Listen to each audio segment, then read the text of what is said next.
Hi అండి, hello నమస్తే, welcome back to our channel భూమి ట్రెండ్. ఈరోజు వీడియో చాలా స్పెషల్ అండి. ఏంటంటే నాకు ఇష్టమైన గులాబీ చెట్లకి చాలా మొగ్గలు వచ్చాయి. నేను ఈ చెట్లు నాటినప్పటి నుండి ఫస్ట్ టైం అండి ఇన్ని మొగ్గలు రావడం అన్నమాట.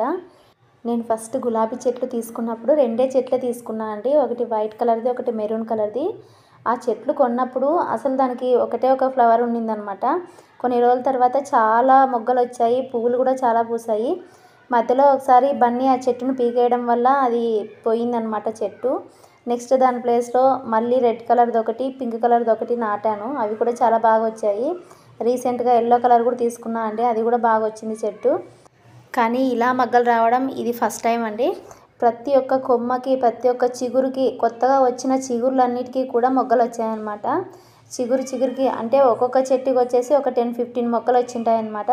చూడ్డానికి చెట్లు చాలా చిన్నగా కనిపిస్తున్నాయండి, కానీ మొగ్గలు మాత్రం కొమ్మకి మొగ్గలు ఉన్నాయి. ఈ కిందంతా చూసారా, కొత్త చిగుర్లు వచ్చాయి. ఆ చిగుర్లన్నిటికీ కూడా మొగ్గలు వచ్చాయండి.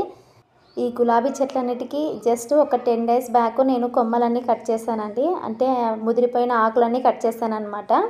కొమ్మలంటే లావుగా ఉన్న కొమ్మలు అసలు కట్ చేయనండి నేను, ముదిరిపోయిన ఆకులన్నీ కట్ చేస్తాను. వాటి పక్కనే చిగుర్లు అనేటివి వస్తాయన్నమాట. నేను కట్ చేసిన తర్వాత ఒక 10 డేస్ అయిందండి ఇప్పటికి. 10 డేస్ తర్వాత చెట్టు నిండా ఇలా చిగుర్లు వచ్చి మొగ్గలు వచ్చేసాయి. మీరు కూడా అప్పుడప్పుడు గులాబీ చెట్లకి ఇలా కొమ్మలు కట్ చేస్తూ ఉండండి. నేను లాస్ట్ వీడియోస్లో కూడా చాలా వీడియోస్లో చెప్పాను నేను మీకు.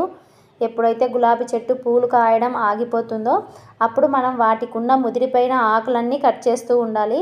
అలాగే ఒకవేళ గులాబీ చెట్టుకు ఎక్కువగా తీగ కొమ్మలు వస్తాయి సైడ్కి, అలాంటి తీగ కొమ్మలు వస్తే ఆ కొమ్మల్ని కట్ చేసేయాలండి. నార్మల్గా స్టిఫ్గా ఉన్న కొమ్మలు వస్తేనే గులాబీ చెట్టుకి అలానే పెట్టాలి. అప్పుడప్పుడు వీటికి కూడా సైడ్కి తీగ కొమ్మలు వచ్చేటివి అనమాట. అవి పూలు పూయవు, జస్ట్ ఉడికే తీగల్లాగా అల్లుకొని వెళ్ళిపోతాయి. అవన్నీ నేను కట్ చేస్తానండి ఎప్పటికప్పుడు.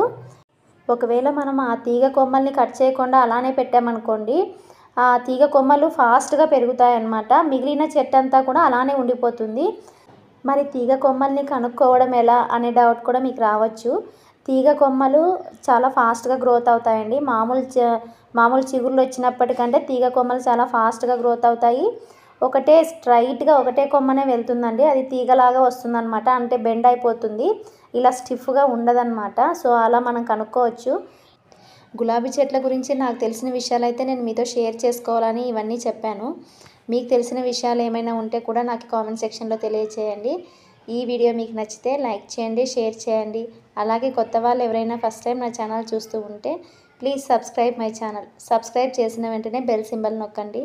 Thanks for watching.